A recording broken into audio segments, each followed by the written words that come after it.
Oras po natin sa Pilipinas, we have 2 minutes after 9. Hello there. Yako po'y Perry Pangan. Welcome po sa live presentation ng Talakayan ngayon. Live tayo sa radyo, RW 95.1 FM at syempre po sa Facebook. Papi! Magandang Miyerkules, Tito Perry, at sa lahat ng ating taga-subaybay. Kung inyo napapansin, kami po dalawa ni Albert ay bodyguard lang ni Perry. Correction. Pangit pakinggan yung bodyguard. Ano pala? Security guard. Yan! Mas kagalang-galang. Mag-withdraw na kayo kay CJ Bond. Now na. Opo. Si Albert Lacanlale. Narinig Ano, ninyo. nasa kanan sa kaliwa. Ayun, meron siya. A. Yeah. B. P. P. Kenny, ala. A. Albert. Alaita. Boy. So, natuturo. P. Perry. Sus Mario Josep. O yung kaya ka na niya. Ala. O, ini, Baria. Boy, kaya ka. Pera. Ang galing ano po. Boy Santiago, ano ang palitan ng piso sa dolyar today? 58.12. Yan, 0.38. 71.91 ang pound. Hong Kong dollar, 7.46. Canadian dollar, 40.60. Singapore dollar, 42.88. 36.47 ang Australian dollar ni Paring Abel at Maring Lou Mendoza. Bahrain dinar, 154.17. 15.50 ang Saudi Real. United Arab Emirates drum, 15.82. Ang euro ni Senyor Raul Lico Pacino, 59.91. Korean won, 0.0400. Mag-message na po kayo. Ito na yung mga connect numbers. Smartline 0919-264-4439. Landline 045-963-9595 Local 102. Maaari ring pakinggan ang programang ito sa www.rw951.fm. Maligayang bati, maligayang bati, maligayang bati sa'yo. Si Engineer Nol Pasco, magandang umaga. Lagi rin siyang nakikinig sa atin at nag-aabang na para dun sa magiging malaking selebrasyon sa birthday ng kanyang apo na si AVL. Ay, hindi magtitipid yan. Yung kalahati sa retirement niyan, buhos. Baka paboritong apo pa nga yan eh. O, Boy Santiago, bati. Baka gawin niya sa Diosdados. Diyan sa may komisyon kalimot-mot. Oo. Baja, California lang, di mo ko madala. Diyos dados pa. Elmer Villanueva, Oliver Patawaran, Almatayag Panlaki, Crisel Relos, Ronald Bacadino, Arman Canlas, kasama si Marins Cunanan Hazel. Magandang umaga po. Subukan mo raw doon sa Chef Baboy. Chef Baboy. Ay, mabagal yun. Baboy. Chef Baboy. O, ba't ka tumitingin kay CJ Bono? Yung ganyan. Chef 12 Vince yan. Pebrero 1945. Aldo ng Kematayan, Magistrado ng Korte Suprema Antonio Villarreal. Kambe, in kayang asawa at labing siya matao, dela dalare sundalo sa Yapon, king meto nga kwarto, inatsanandong Granada. At 12 Pebrero 1945. Iti po menibatan niya Holy Angel University, Center for Kapampangan Studies, pamanimunan ng Rabbi Pangan Tanting ko. Pebrero at 12 ay ang 108 na anibersaryo ng kapanganakan ng pambansang alagad ng sining para sa teatro at pelikula na si Lamberto Abellana. Si Lamberto Abellana po isang direktor ng teatro at pelikula, ay kilala bilang the boy wonder of Philippine movies. Noong 1939, siya po ang unang gumamit ng motion picture camera upang magtatag ng isang point of view. Isang hakbang na nagbago sa mga teknik sa pagsasalaysay ng pelikula. Si Abellana po na sa edad na 20 ay gumanap bilang Joan of Arc para sa Diamond Jubilee ng Ateneo, ay unang naglayong magtatag ng isang Pilipinong teatro. Si Abraham Lincoln, ang tanging pangulo pala ng Amerika na nakakuha ng patent sa isang dinisenyo niya o inimbentong gamit. Ito po ay ang gamit para yung mga bangka na dumadaan excuse me po, sa mga mabababaw na tubig ay makausad pa rin, no? Ito ay parang mga kahon na nasa gilid ng bangka upang ito ay lumutang. Ayan pong disenyo na yan ay nakakuha ng patent number 6,469 noong 1849. Madami na nagparehistro nun. Ano? Oo, 6,400 na yung mga nakarehistro, no, na patent. Ipinanganak itong si Abraham Lincoln noong February 12, 1809. Siya ang ika-16 na Pangulo ng Estados Unidos. Yun, si Abraham Lincoln. Pero nahirehistro niya 1849. Oo. So 29 siya o 20. Hindi. 1809 siya pinanganak. Oh. 1849 ng 40 pagkarehistro. So 40 siya. years old siya 40 noon. years old siya noon. At yung nag-imbento siya. Ang klase, no? Yun. At maya-maya, naabangan natin, no, sa pamamagitan ng Zoom na makakapanayam natin ang isang opisyal ng Philippine National Police dito sa Region 3. Ay, si Annette Supan, magandang umaga. Ben Nolasco Jr., yung JS Sports World Trading sa may Anunas, Angeles. Palagi nakikinig sa atin. Dario Conanan, Tony Sinamban, si Mila Jose. Good morning po, yung mga tiga Del Pilar. At yung mga miyembro ng Canton. Ayan. Oo, parang Oo. na bagong pakain na naman ng kanton. Nagpa-dinner si June Pineda at si Ann Paul Bautista. Sarap. Okay, sino mag-greet mo? Oo, si Konsehal Nat Gopez, ba? Hindi kami nagkita nung nakaraang Lunes. Baka sa susunod na Lunes magkita-kita. Konsehal Nat Gopez ng Santa Rita. Hindi siya dumating. Hindi ako ang hindi dumating. Kaya pala hindi kayo nagkita. Oh, tsaka si Attorney Romeo Torno ng Lubao naman.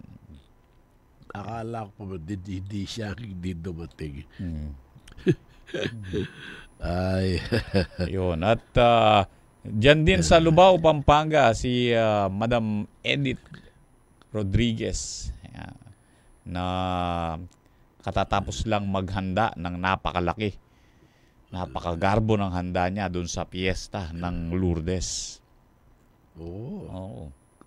Barangay Lourdes. Yun. At magandang umaga din sa aking mga classmates sa batch 93 dyan sa San Juan High School sa Mexico, Pampanga. At sa batch 89 yung mga mga elementary classmates ko, elementary school. Ay, good morning. Ito, tawag dito? Nagpaparamdam. Si Engineer Bonus. Good morning, mga idol, sabi niya. Amo pa ya? Ito yung tatay ni Architect Ariel. Bonus na. Yan. Good morning, Engineer. Maya-payabak po. Oo. At sa mga kaibigan natin sa media, Central Luzon Media Association, laging nakasama natin sa mga iba't ibang lakad. At kahapon nabusog kami ni Mr. Cesar Bong Lacson at saka ni Miss Ning Cordero ng Punto. Oo, sir. Magka-birthday. Hindi na magka-birthday. Magkasunod yung birthday nila. Nakita ko yung tiga-Quest. Yung tiga-With Us. Oo. At nakakwentuhan din natin si Mr. Alex Kaugiran. Correct. Dating pangulo ng Clark International Airport Corporation. Maraming kwentuhan. Oo. Saya. Diba? Yung kasing mga pangyayari ngayon sa aviation dito sa Pilipinas, parang marami. Kung titingnan mo talaga doon sa history niya, napakarami na naging ambag ni Mr. Kaugiran dyan. Oo, sa Clark Airport. Yun nga ang pinatutupad ngayon na paglilipat ng mga eroplano na turboprop dito sa Clark from NAIA. Hindi yan yun. More than 10 years ago yata nung pinanukala na niya yun. Kasi malaking malaking kaibsan doon sa air traffic doon sa NAIA.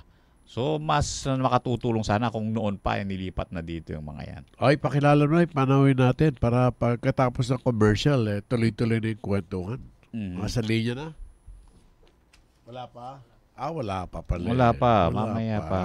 At after ng commercial break, ano na natin. Iumpisahan na natin yung ating interview with the Regional Public Information Officer yan ng PRO, Police Regional Office 3. Dito po yan sa Central Luzon. Abangan nyo lang po, no?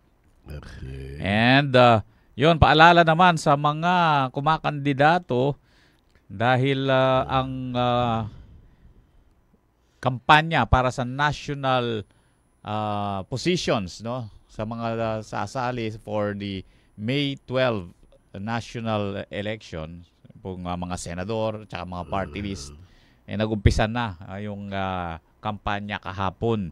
And ang COMELEC pinagtatanggal yung mga campaign materials na wala sa sukat at hindi nakalagay doon sa tamang lugar. Yun. At kung kayo po, merong mga ganun pa, tanggalin na ninyo para malinis tingnan kasi napakaraming kalat sa ating mga kalsada ngayon. Dito lang sa may Mexico.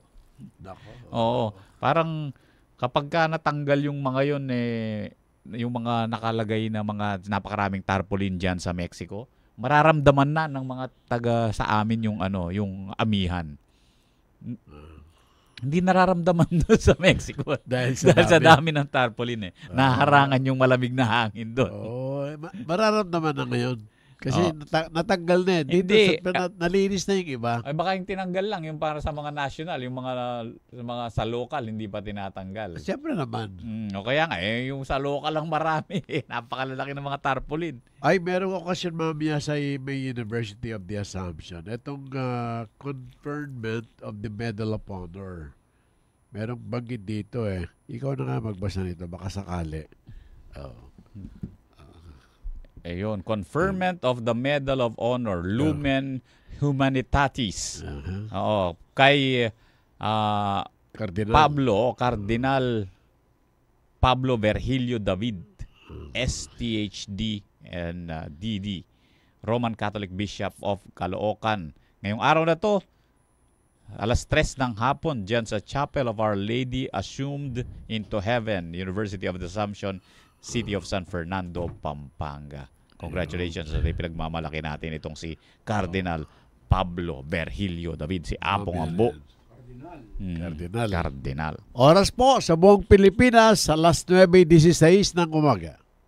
Sa oras ng pangangailangan ng kahit anong brand ng baterya ng sasakyan, kailanman, saan man sa Pampanga, kabalin.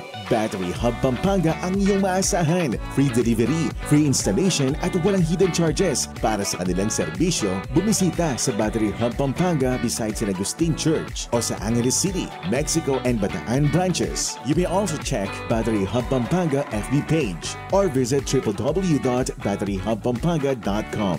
Basta baterya, Battery Hub Pampanga. Roses are red, violets are blue. Now it's your turn to make us laugh too. RW 95.1 FM wants you to drop the wittiest, funniest rhyme and win 2,000 peso worth of gift certificates from Nona's Laughs Group Complex. Joining is easy. Like and follow RW 95.1 FM on Facebook. Comment your most hilarious continuation of Roses Are Red, Violets Are Blue on our promo post. Join now and you could be one of our 5 lucky winners. Promo runs from February 12 to 14 and winners will be announced on Valentine's Day. Kayo'y patuloy pa rin nakikinig sa Talakayan ngayon. Kasama niyo pa rin si Mr. Perry Pangan, Boy Santiago, Albert Lacanlales sa Talakayan ngayon sa RW 95.1 FM. Albert, yes. meetings time lang. Mm-mm. Ito si paring Sok Quito at ang asawa niya si Maring Linda Dupale Quito ay nagmo-monitor sa atin. Pare ka, may honor yung bisita mo mag-English ka niyan. Ala ni Con Dave, ang poyetse. May balagigiyakin. Natural, Jo. Magaling ini. Balo na yung gagawa na. Bandang tawli, balo may milyare. Dave na dati mag-English, kapampangan na yung Babay pari Sok, masaya na yung kasabi. Oo, bayo ko. May biyasi ang kapapangan. Naman, ali dati na yung biyasita magaling. Bala may yung Dave ba yun mig basketball player ya Clark, papi. Anyang US Air Force yun lapakin. Nanoy nga mo karet ang team na ning Clark kanita. Sige pa yun. Tao na ka kanita. 13th Air Force? Oh, okay. Pero yapin ning mother unit data. Nangaus na karet ang basketball player. Ating Harlem Globetrotters. Right, Albert? You got one of that. O nangaus na karet ang papi. Papi, game. Sirit na kasi sabihin mo. Sirit, sige. Clark Diplomats. Now you know, boys and Jaga. At simbilin, yung inspirasyon ng Dave.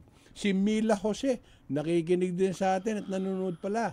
Mila, walang tabantalang ka, hindi na raw uso sa ngayon. Okay, boys and Jaga, batiin mo. Parang Angel Bautista. Ay, magandang umaga ka, Angel. Magpa-check yung attendance. Yes. Inisukita mo pa. Matagal lang, kakalingon me. Doon yan. Ba, sus Mario, sepo niya, Ricky. Bayani yan. Lopez. Lampas na ba kaya? May mo niya tagal. Hindi ko na tagal. Wow. Ay, Raul de Guzman. Potara naka-greet na na happy birthday. Pakilala mo na yung bisita natin. Yes, nasa linya ng ating komunikasyon ang Regional Public Information Officer ng Police Regional Office 3. Police Major Eileen Rose Stanger. Good morning, ma'am. Kasama niyo po si Albert Lacalale, Boy Santiago, and Perry Pangan. Good morning. Major Eileen. Nandyan po kayo. Hello po. Good morning po. Hello po, Sir Perry, Sir Albert, and Sir Boy. Good morning din po sa ating mga tagapakinig ngayong umagang to. Wala ho kayong video para masilayan ang inyong kagandahan sa ating mga nanonood sa Facebook? Ayan po. Ayan. Sinabi ko na kagandahan talaga. Nadestino po ba kayo doon sa Regional Mobile Force diyan sa Campo Libas? Yes po, nadestino po ako doon. Kasi yung kaibigan Dati natin rin po doon. akong naiimbitahan dyan, Sir Perry. Nung nandun pa po ako as Chief Police Community Affairs Section po. Ano na po ngayon ang inyong designation sa Region 3 Police? Ako na po ang Chief ng Regional Public Information Office po ng Police Regional Office 3. Nagiging general ang mga yan. Pagka yung mga PI, tingnan mo si Gerald Fajardo. Kumusta po kayo? Okay naman po? Mabuti naman po, Sir Perry. At kumusta po ang kapulisan sa gitnang Luzon sa ilalim ng ating bagong Regional Director na si Police Brigadier General Jean Fajardo? Yes po, sa ilalim po ng pamumuno ng ating bagong director na si Police Brigadier General Jean S. Fajardo bilang pong spokesperson din po ng PNP at the same time po ang aming RD ay ang mga kapulisan po ng Gitnang Luzon ay patuloy pong nagsasagawa ng mga kanilang tungkulin para po sa ating mga kababayan para mapanatili po ang kaayusan at kaligtasan po dito sa ating rehiyon. Ang mga hakbang po na pinapatupad po ng ating Regional Director, yun nga po kasabay po ng kanyang tungkulin bilang PNP spokesperson ay siya po ay talagang dedicated po para po sa kampanya po natin laban sa kriminalidad at sa mas mahigpit pong pagpapatupad ng mga batas dito po sa ating rehiyon. Major, si Boy Santiago po. Yes po. Ano po yung mga aktibidad din ngayon sa Police Regional Office na may kinalaman po sa national and local election?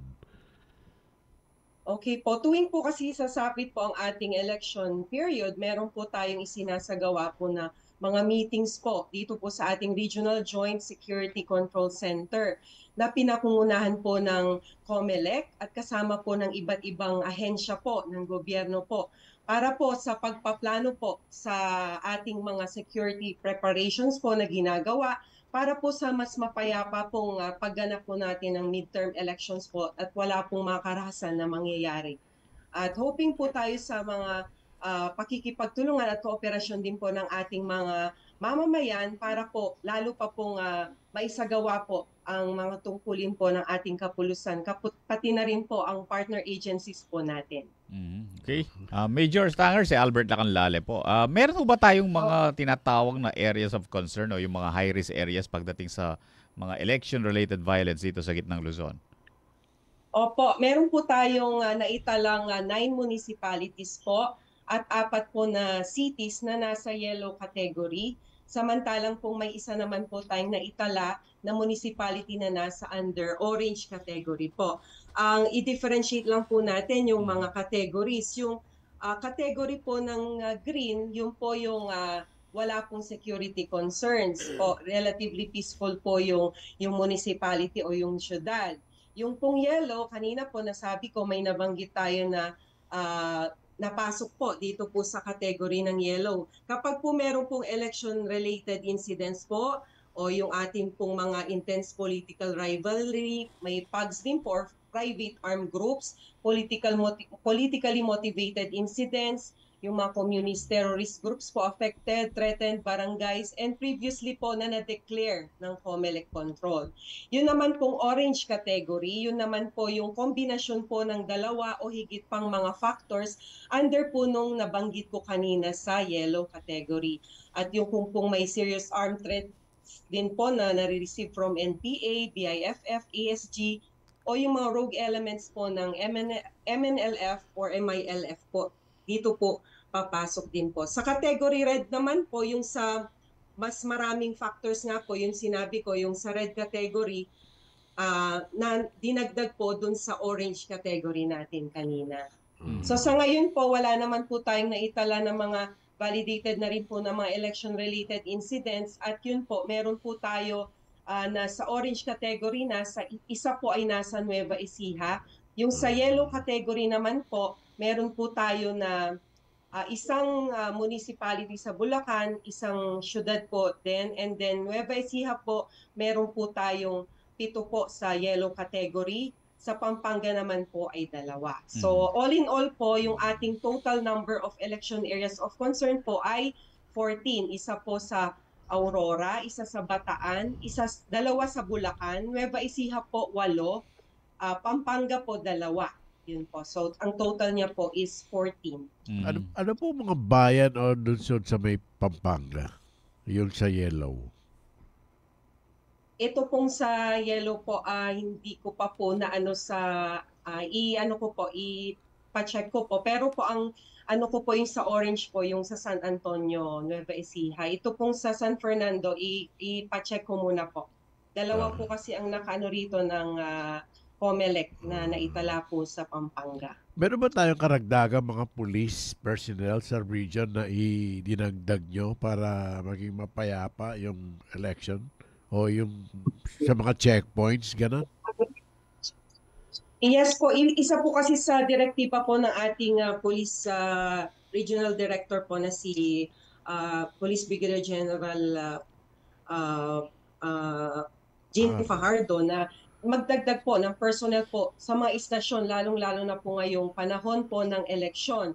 Yung pong itatap po natin is galing po sa mga maneuver forces o yung pong sabi ko kanina, yung pinanggalingan ko po Regional Mobile Force Battalion at yung pong mga PMFC, mga ano rin po CMFC, sila po ang idadagdag po sa ating mga personnel sa mga station para po mapalakas pa po ang mga number po ng kapulisan natin na nagre-render po ng mga sa checkpoint and sa lahat po ng mga operasyon na ginagawa rin po natin sa ating field.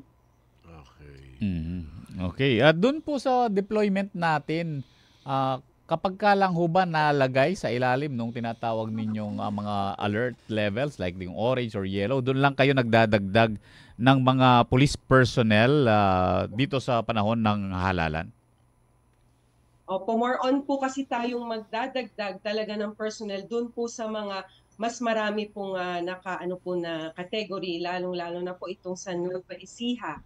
Dito rin po sa Bulacan at sa Pampanga. So doon po tayo nagfo-focus, pero po doon po sa mga dares may mga hindi naman po ganoon nga karami ang declared po nila na mga sa total working sa na-reflect po sa working election areas of concern po natin na galing po sa COMELEC. So ito po yung programa rin po ng ating butihing director na maging mas payapa po ang election po na darating ngayon sa pagkikipagtulungan po ng ating mga mamamayan at ang ating mga volunteer groups, mga partner agencies po ay magiging po payapa po ang pagkandak po ng ating election. Okay. Pagdating naman po doon sa kampanya natin laban sa loose firearms. Yan, isa sa mga ano to, no, continuing na programa talaga ng PNP. Lalo na ngayon na panahon ng halalan para makapangalagaan natin yung katahimikan, yung kapayapaan sa election. Kailangan ma-control din natin itong mga loose firearms, no? Kumusta na po ang kampanya ninyo dito sa gitnang Luzon? Okay po, patuloy po ang pagpapaigting po natin ng kampanya natin laban po sa mga loose firearms, lalo na po ngayong election gun ban.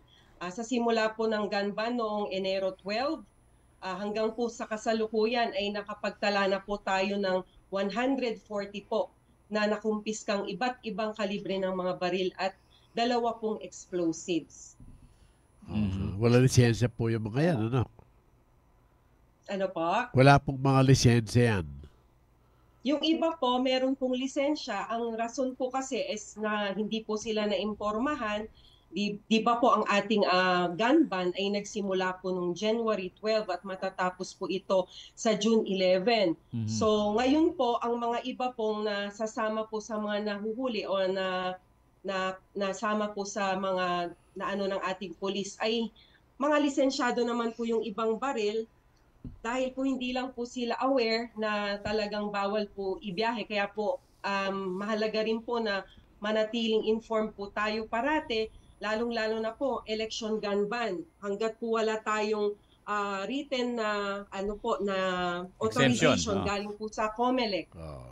Kahit po ang mga natin, yung mga lisensyado po na mga baril, bawal pa rin po yan hanggat wala po tayong maipakitang written authorization po galing COMELEC ay talaga pong pinagbabawal po yan. Yung mga in-exempt lang po ng COMELEC, yung may mga dalang authorization, yun lang po ang pwede po na nakakadaan po sa ating mga checkpoints. Kaya po mahalaga po kung wala naman po tayong ganoon yung sa authorization na authority na mag-travel po na dala po yung mga baril natin, mas maganda po na hindi na po natin dalhin kung saan-saan at inform din po natin yung ating mga kakilalang, ating pamilya na mga kaibigan about po dito sa yung sa gun ban po na pinatutupad po ng ating kapulisan. Medyo mga nakasuhan na po ba yung mga yan?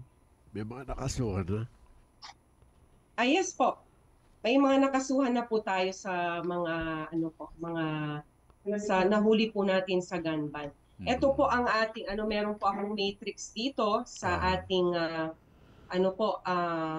mga naaresto po na persons.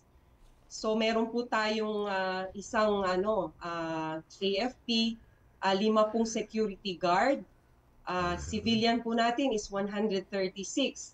So meron din po tayong mga ito po yung mga barel na nakuha po natin, ang mga na-recover po. Yung revolver, 38 po, 76 po yun. Shotgun, isa. Kalibre 45 na baril, 17. Kalibre 40, isa. Isang 9mm, ay 16 na 9mm. Rifle po, 2.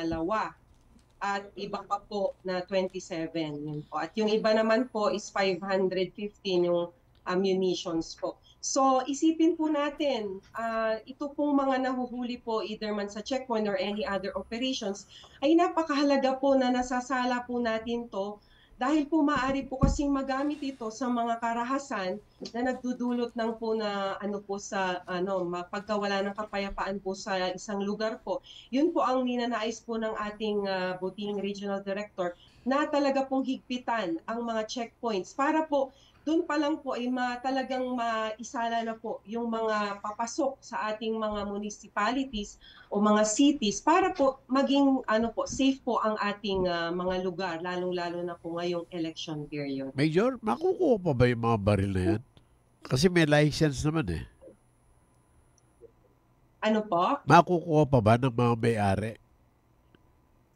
Pag po kasi sila, yun po, i-file po yun, merong answerable po kasi sila dun sa paglabag po nila nung COMELEC gun ban. So dadaan din po yan sa proseso po sa korte. Doon na po aandar po yung kaso. So yun po ang mangyayari. So ano po siya, labag po talaga. So sa may mga baril po, lalong-lalo na kahit lisensyado po yan, maging aware po tayo na wag natin dadalhin basta-basta tapos ikala po natin na kalimutan po natin na meron po tayong gun ban ngayon.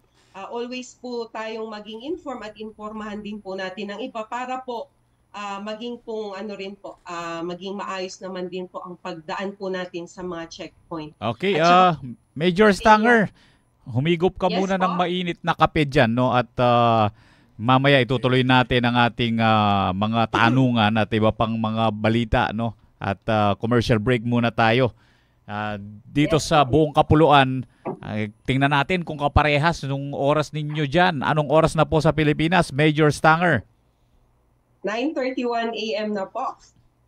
Time to shop and enjoy deals on deals and more at SM Store 3-day sale. Enjoy up to 50% off on select items and an extra 10% off with your snack and prestige cards. That's not all. Pile up another extra 10% off with any of the participating bank cards. Plus, a chance to win a prize when you play the What's in the Bag game. So what are you waiting for? Stock up on your everyday needs only at SM Store 3-day sale. Promo runs from February 14 to 16 at SM Store North EDSA, Baliwag, CDO Downtown, Lanang, Messina, Minpro Zamboanga, Molino, Olongapo Downtown, Rosario, Sucat, and Urdaneta. For DTI Fair Trade Permit Number FTB 211427, Series of 2025. SM Store Baliwag 3-day sale, February 14 to 16, 2025. See you there! Imang Juan mo na! Biglang traffic, di ba bad trip? Imang Juan mo na! Sunod-sunod na exam. Imang Juan mo na! Pauwi na sana, nag-OT pa. Imang Juan mo na! Bukas ng wallet, puro barya. Imang Juan mo na! Push lang! Push lang! Basta may sarap ng pinagsamang asim at lutong ng chicharon ni Mang Juan. Available rin sa Crispos at Trope. Push lang! Imang Juan mo na! Kayo'y patuloy pa rin nakikinig sa Talakayan ngayon.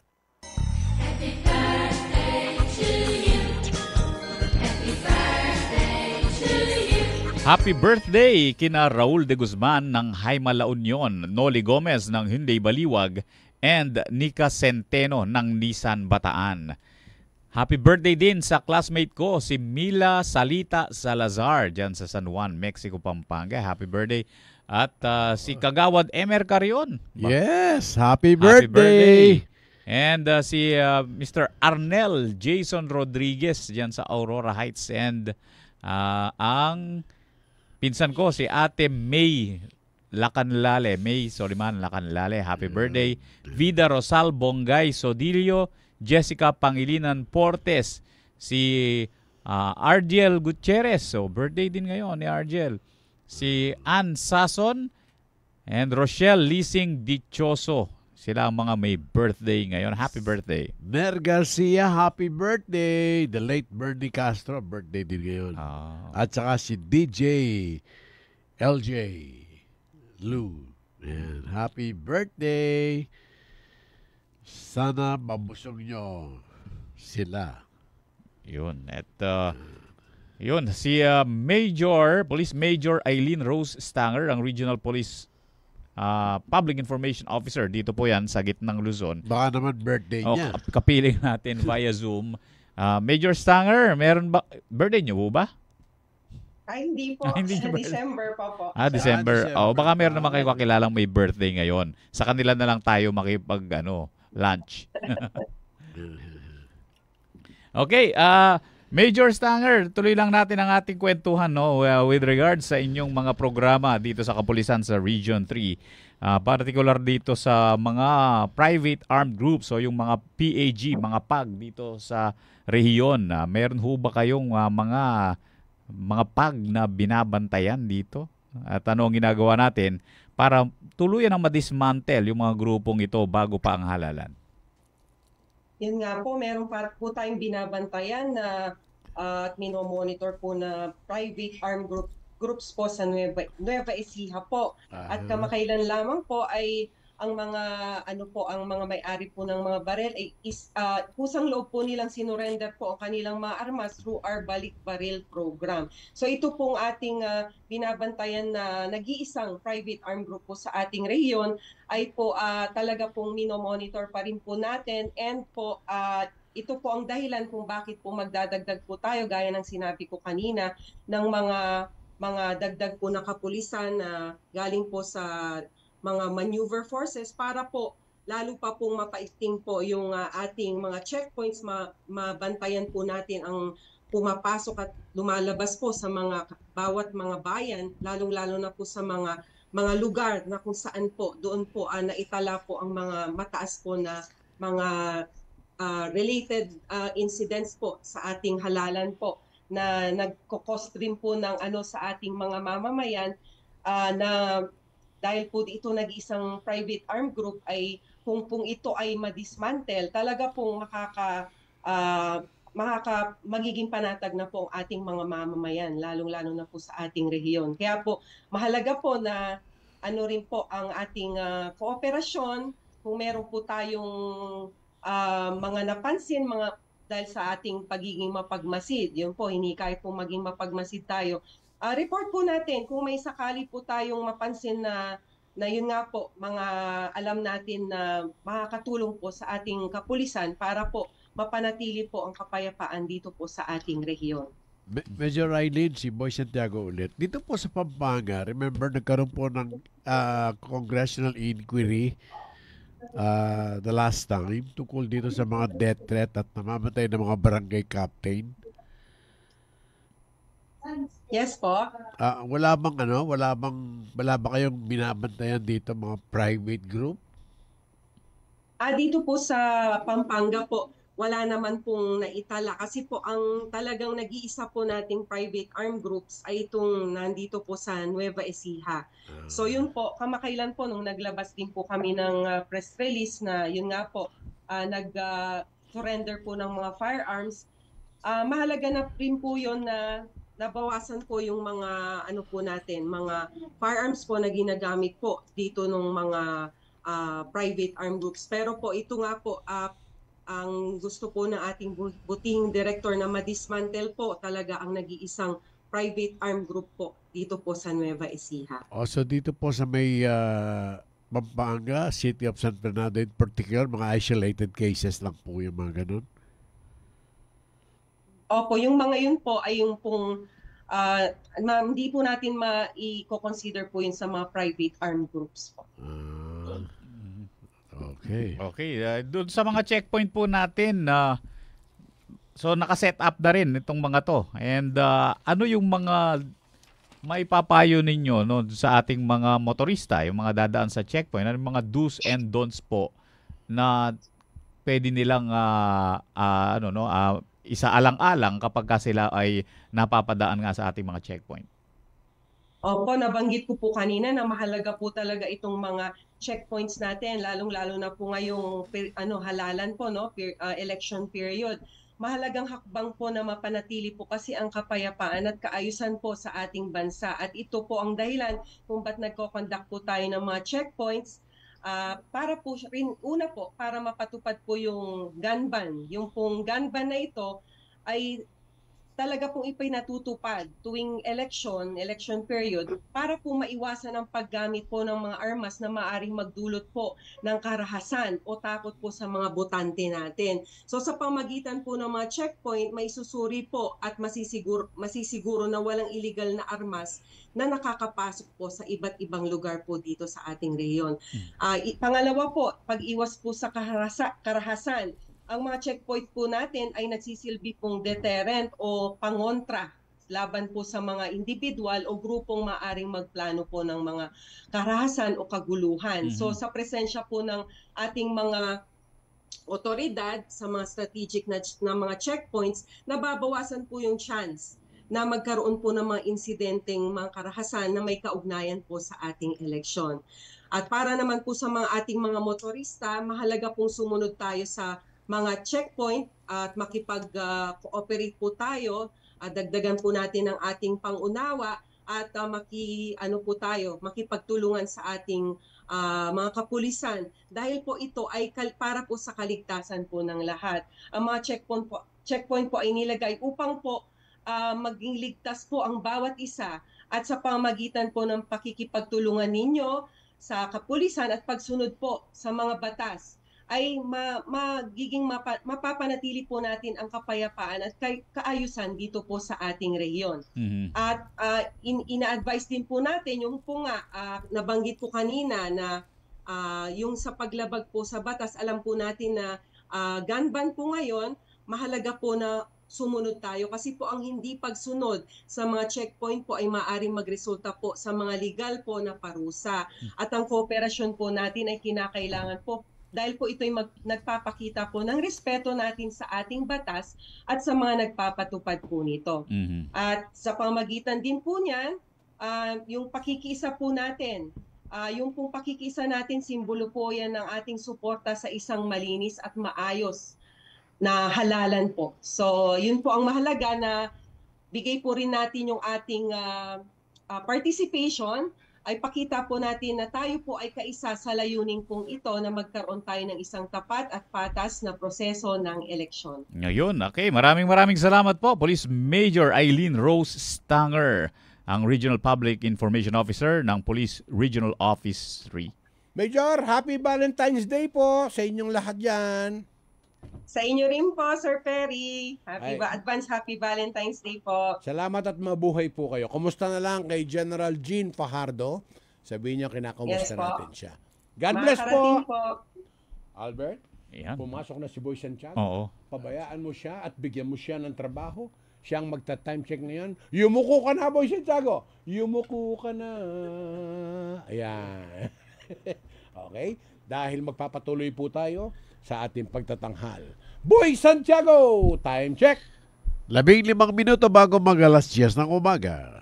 Good news, Kamalen! Your favorite Grumpy Joe in Baguio City is now in the heart of city of San Fernando, Pampanga. Come and try Grumpy Joe's famous 5 cheese and Grumpy Joe's special pizza, signature lasagna, spicy seafood pesto pasta, April's Greek salad, Grumpy Joe fried chicken, pork ribs, burgers, refreshing drinks, and many more. Also accepting advance orders for takeout. Call 0999-955-7192. So, what are you waiting for? Head on to Grumpy Joe Pampanga, located at MacArthur Highway, Barangay San Agustin, City of San Fernando, Pampanga, in front of Walter Mart. Open daily from 10 in the morning till 9 in the evening. Now available on Grab Food Delivery.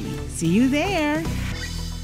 Kayo'y patuloy pa rin nakikinig sa Talakayan ngayon. Kasama niyo pa rin si Mr. Perry Pangan, Boy Santiago, Talbert Lacanlale sa Talakayan ngayon sa RW 95.1 FM.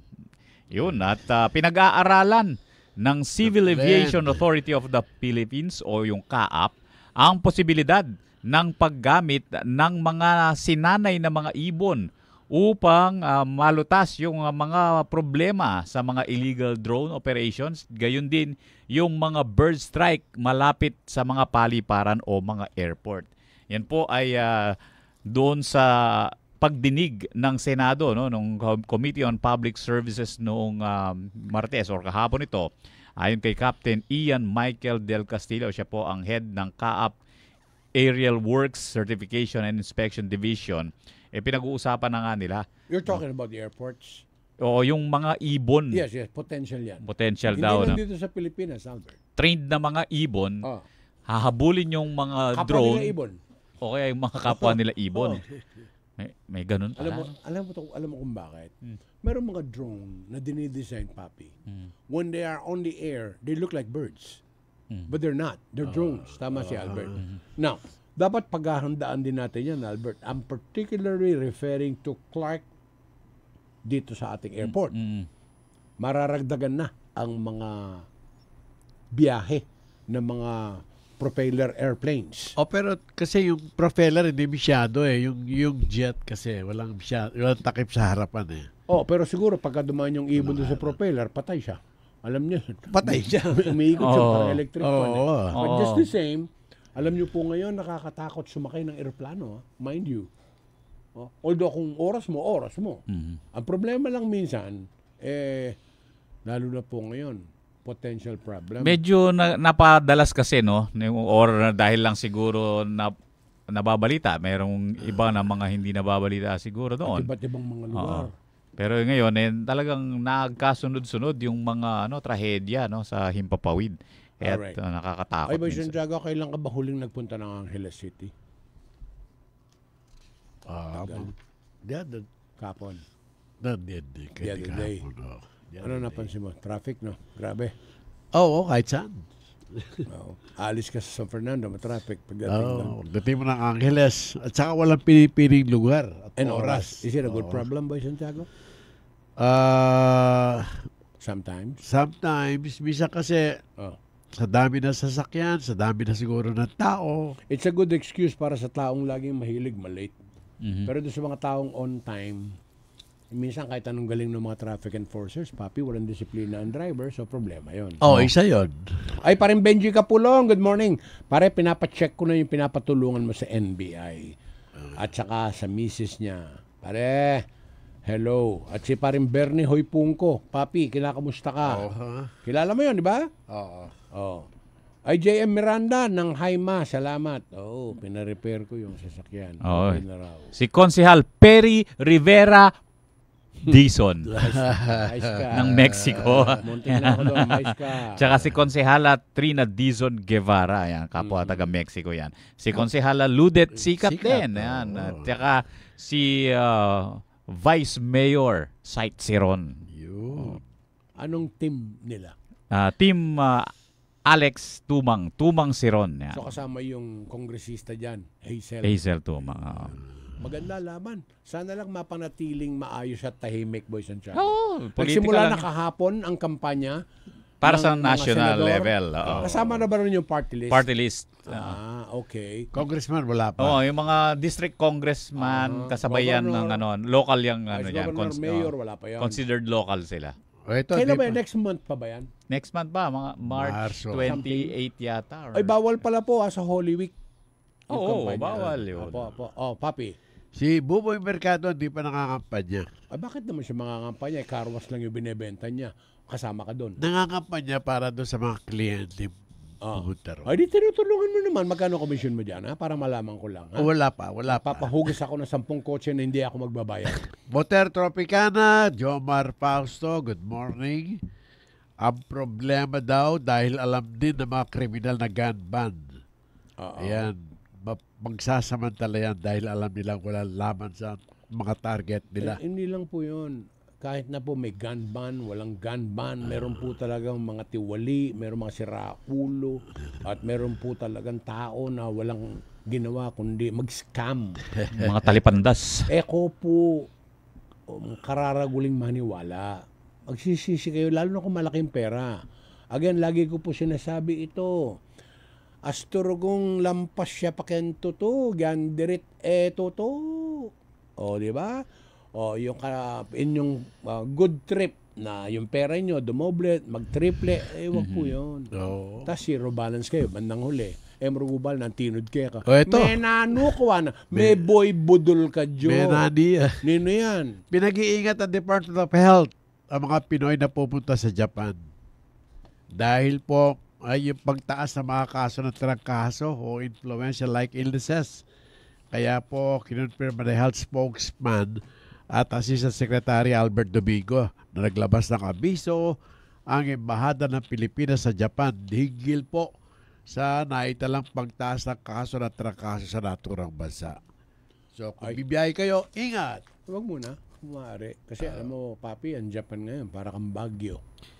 Sobrang dami ng tao. Sila din yata may biyahe. Sino? Bing Cordero. Kaya mo, malakas naman ang Japan. katawan nun. Malakas pati ang bulsa niya. Okay lang. Oy, Albert.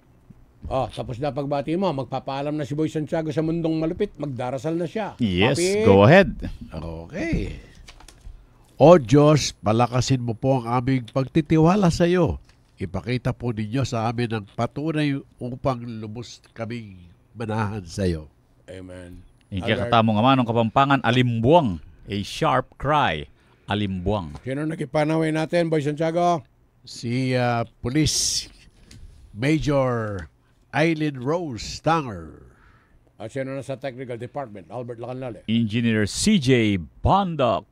Manatiling ligtas, manatiling nagpapasalamat sa poong may kapal, at higit sa lahat, ingat, ingat, ingat. God bless po. Goodbye. You are a child.